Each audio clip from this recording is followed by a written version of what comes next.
I'm David Saville, and this is How to Unleash Greatness in Your Staff's Performance. Now, you've heard of the 80-20 rule, where 20% of your staff will be doing 80% of the work and the profits. The reality is, 20% would be really ambitious for most companies, especially if you've got thousands of staff. It's more like 5% or less will actually be living into their potential and doing their best for the company.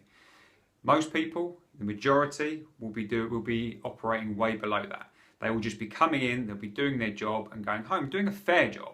But a fair job isn't necessarily what you want your staff to be doing, but it's a reality. People come in, they do what they have to do, and they go home. And then, of course, you've got the bottom end. You've got the people who are struggling. They are never going to get even close to their full potential. They are probably going to be performance managed out of the business soon. So you've got this, this 5% at the top, and then you've got everyone else kind of almost dragging that down. So it's like those 5% have to continue to be at their best for the company to survive and thrive. And that's crazy, and it doesn't have to be that way. Now, a lot of the ways that companies deal with this, two main ways, I'd say. One is the stick. Now, the company I used to work for used to do this. So if they'd say, if you don't do this, don't hit your target, if you don't perform here, then you get punished, then you get reprimanded. It's a very fear-based way of doing it. Now, having a fear-based way of working is never, ever going to release the full potential. It's never going to unleash. You're not going to have greatness in your staff if they're operating from a place of fear. You'll have them doing just above what they need to do to keep their jobs, which is, which is not, well, I hope that's not what you want. So that's the stick. Then of course you've got the carrot, which is bonuses and incentives, which is great.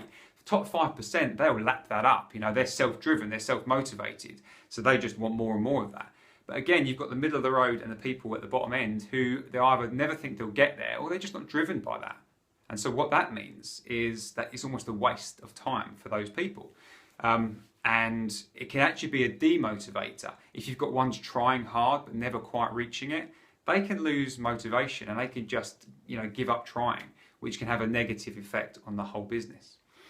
So, and the consequences of that are, well, on the worst end of it, of course, the company can go under. But even at the best, it means that your growth and potential of your company is held back massively with that 95% of staff. So what do you do? Well, you need to have a thread of connection through the whole company, from the very top to the bottom. It needs to feel like people are working together. The thing is, the modern world, with computers, with phones, we're very disconnected. If you walk around a lot of offices now, they're very focused on the task at hand, and there's not much interaction going on. Now, we are a tribal species, humans. We've evolved for millions of years working together as a team. That's how we brought down massive animals to survive, to feed off thousands of years ago. If we hadn't have worked as a team, we would never have done that. We are better working together than we are alone. Even the most introverted of people needs human connection to be better. I know, being a reformed introvert myself. So how do you get that? In fact, you may seem like you've got connection. Maybe the line managers do regular meetings. Maybe they do ask their staff their opinion, and it appears on the surface like there is connection happening. But most of the time, that is a surface level connection. Again, the ones that naturally do it will be doing it, and everyone else will just be going through the motions.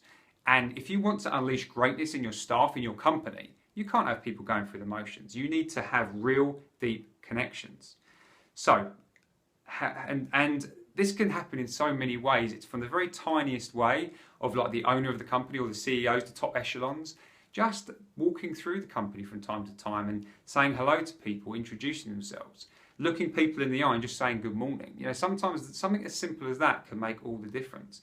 But then from the ground up, really, when you take new staff on, don't just have them congregated around a certain group of people. Let them connect with the top performers. Some companies do this very well, but get the mentorship from the people who you want them to be like. Get them to see what they can do. What I do as a coach is I help people see their greatness and then start living through that. But you can do that within your own teams by getting the best to teach the new people, the people at the bottom end. And then you can unleash all kinds of things that you didn't know was possible. They can connect to something inspirational within them that they didn't know existed. Now, within a company, it's quite challenging to do that when you're there. So a thing to do to help this along could be to get someone to come in and be, like a secret shopper, but a secret employee. So someone who comes in, starts work at the bottom and gets a feel for what it's like. What kind of introduction do they have? How connected do they feel? Because so many staff, they start off and they get dumped in a desk somewhere, and for the first few days, they don't really know what they're doing. Now, what is that doing to their connection to the company? That will be holding them back. So yeah, increase that connection. Bring someone external in to do that, and it just makes it a hell of a lot easier. Now, if you'd like to contact me about me doing that, or even just to find out more about how you could do it yourself, you can email me, david@davidsaville.co.uk, and Saville is Saville.